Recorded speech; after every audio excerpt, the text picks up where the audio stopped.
Desde los primeros fríos, Emma dejó su habitación para instalarse en la sala, larga pieza de techo bajo donde había, sobre la chimenea, un frondoso árbol de coral que se extendía contra el espejo.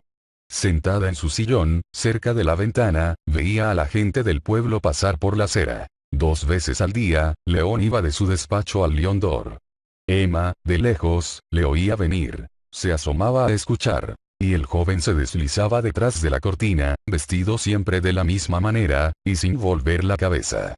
Pero, al atardecer, cuando con la barbilla apoyada en su mano izquierda ella había abandonado sobre sus rodillas la labor comenzada, a veces se estremecía ante la aparición de aquella sombra que desaparecía de pronto.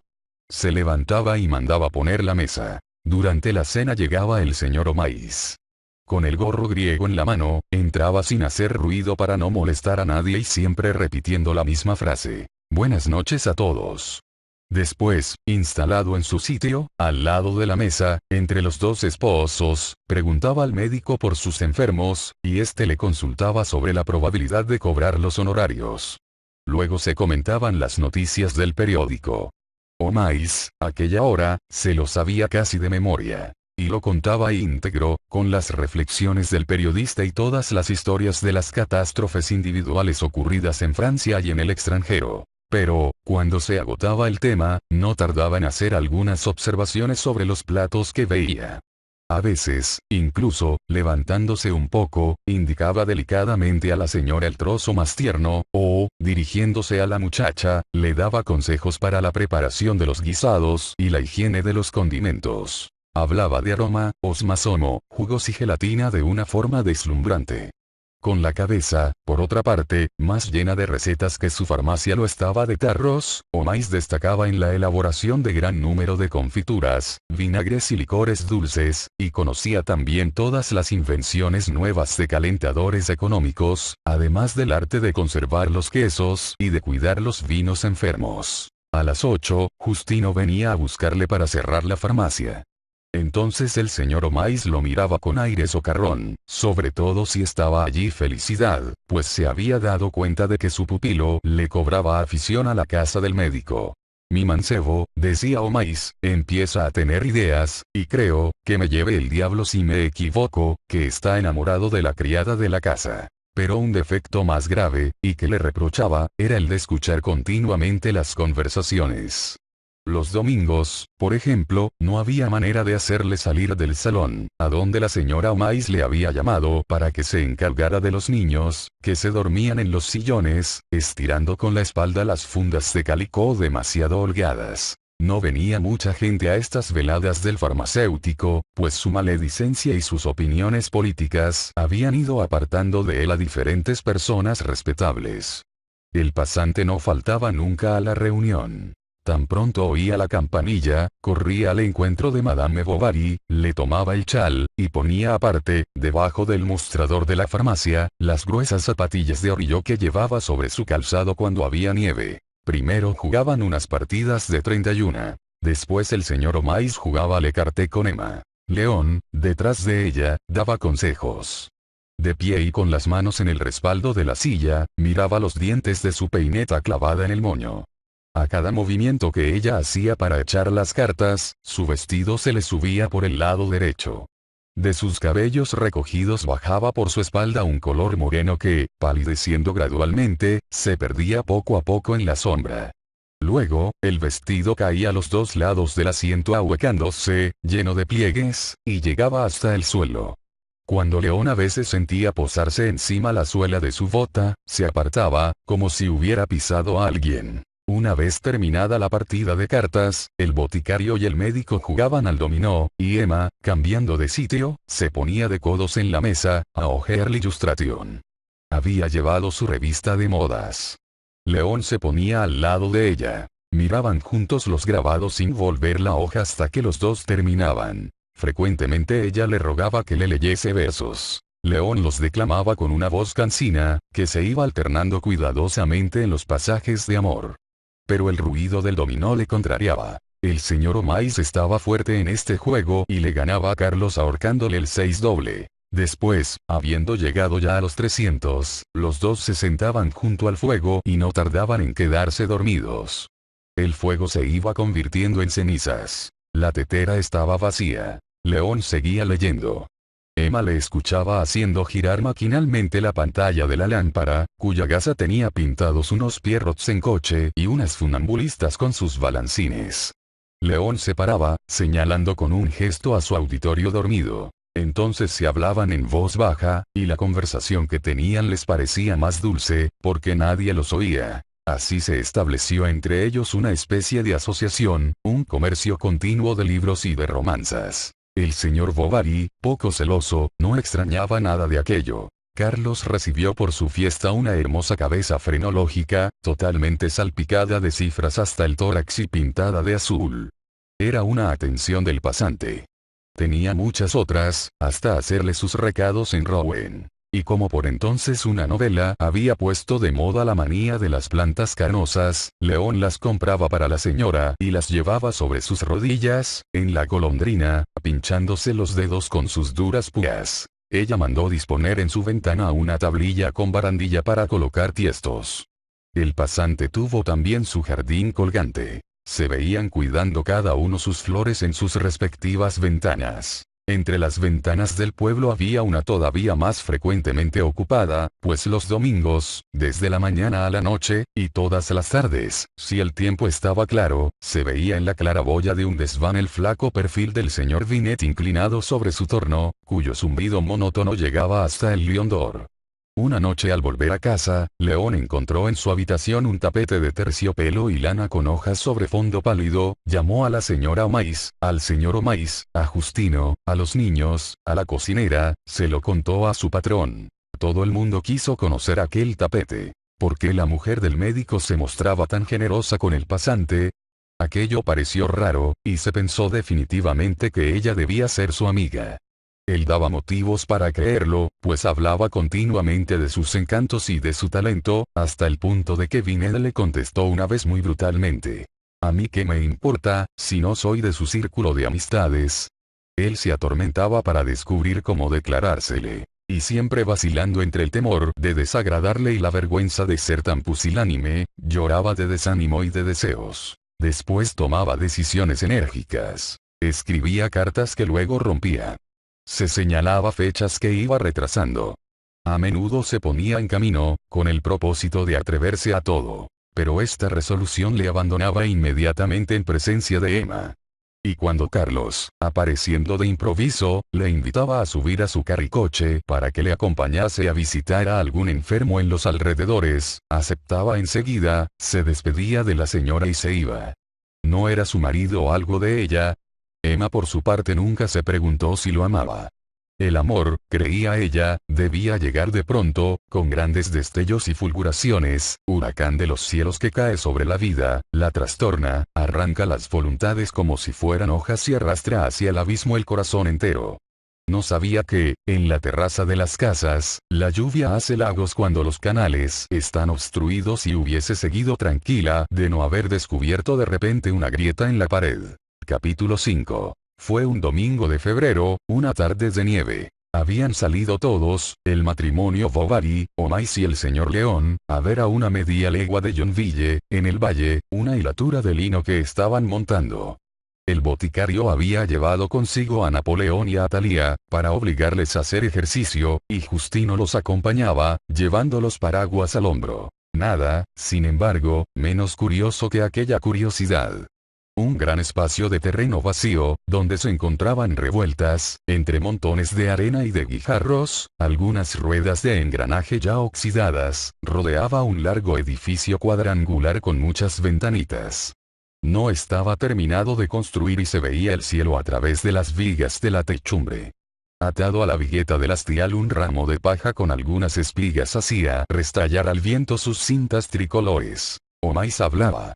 Explicaba a la compañía la importancia futura de este establecimiento, calculaba la resistencia de los pisos, el espesor de las paredes, y sentía no tener un bastón métrico como el que tenía el señor Binet para su uso particular. Emma, que le daba el brazo, se apoyaba un poco sobre su hombro, y miraba el disco del sol que irradiaba a lo lejos, en la bruma, su palidez deslumbrante. Pero volvió la cabeza. Carlos estaba allí.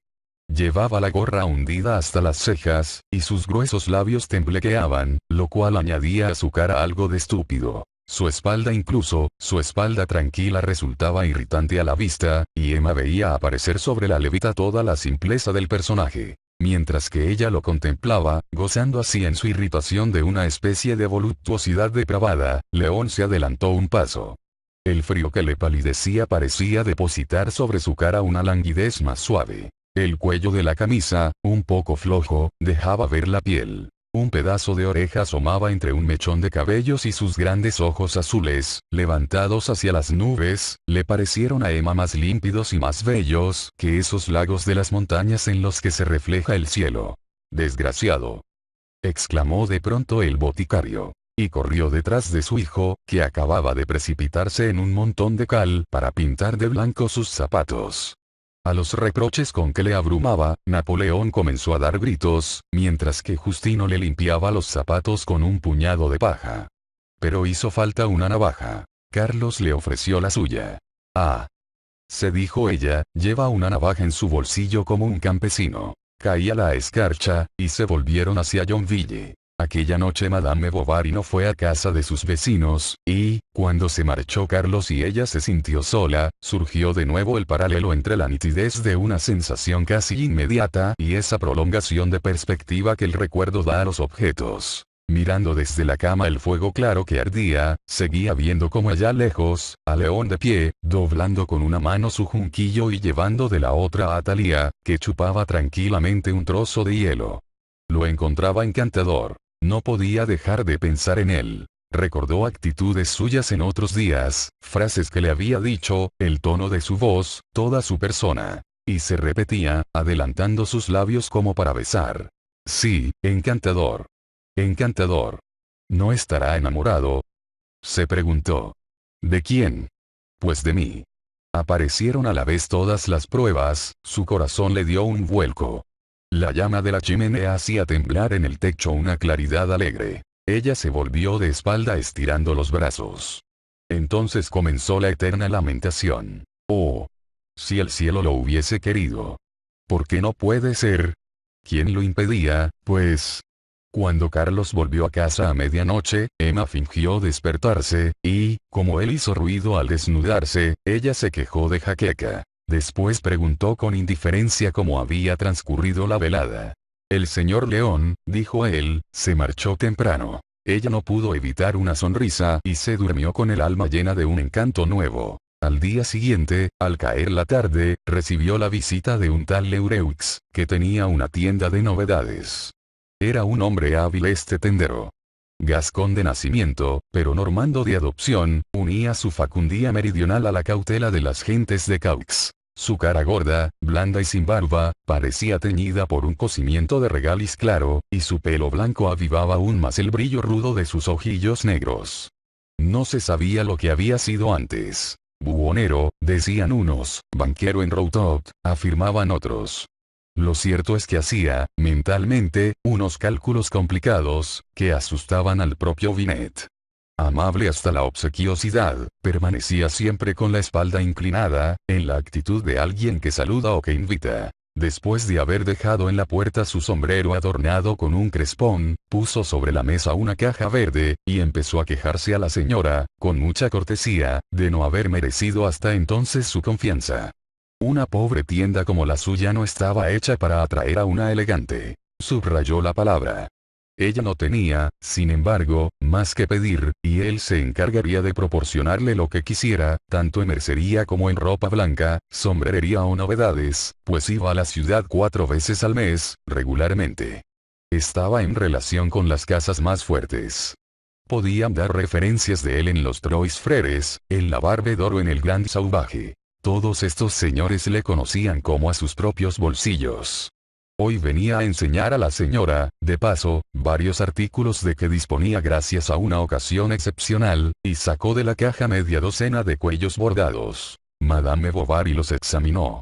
No necesito nada, le dijo. Entonces el señor Leureux le mostró delicadamente 3 echarpes argelinos, varios paquetes de agujas inglesas, un par de zapatillas de paja, y, finalmente, 4 beberos de coco, cincelados a mano por presidiarios. Después, con las 2 manos sobre la mesa, el cuello estirado, la cintura inclinada, seguía con la boca abierta la mirada de Emma que se paseaba indecisa entre aquellas mercancías. De vez en cuando, como para limpiar el polvo, daba un golpe con la uña a la seda de los echarpes, que desplegados en toda su longitud temblaban con un ruido ligero, haciendo centellear a la luz verdosa del crepúsculo, como pequeñas estrellas, las lentejuelas de oro del tejido. ¿Cuánto cuestan? Una miseria, respondió él, una miseria. Pero ya me pagará, sin prisa. Cuando usted quiera. No somos judíos. Ella reflexionó unos instantes y acabó dando las gracias al señor Leureux, quien replicó sin inmutarse. Bueno, nos entenderemos más adelante. Con la señora siempre me he entendido, siempre, menos con la mía. Emma sonrió. Quiero decir, continuó en tono campechano después de su broma, que no es el dinero lo que me preocupa. Yo le daría a usted si le hiciera falta. Ella hizo un gesto de sorpresa. Ah. Dijo él vivamente y en voz baja, no tendría que ir lejos para encontrarlo. Puede estar segura.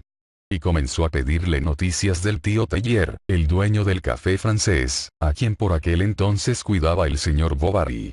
¿Qué es lo que tiene el tío Tellier? Tose tanto que sacude toda la casa y me temo mucho que pronto necesite más bien un gabán de abeto que una camisola de franela. Corrió tantas juergas de joven. Esa gente, señora, no tenía el menor orden, se ha quemado con el aguardiente. Pero, a pesar de todo, es triste ver marcharse a un conocido. Y, mientras que cerraba su caja, hablaba de este modo sobre la clientela del médico. Sin duda, es el tiempo, dijo mirando los cristales con una cara de mal humor, la causa de estas enfermedades. Tampoco yo me encuentro bien del todo. Tendré que venir un día de estos a consultar al señor por un dolor que tengo en la espalda. Bueno, hasta la vista, Madame Bovary. A su disposición. Su más humilde servidor.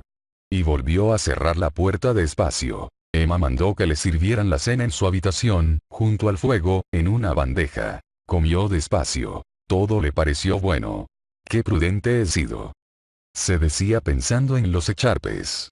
Oyó pasos en la escalera. Era León. Se levantó y tomó de encima de la cómoda, de entre los paños de dobladillo, el primero de la pila. Parecía muy ocupada cuando él entró.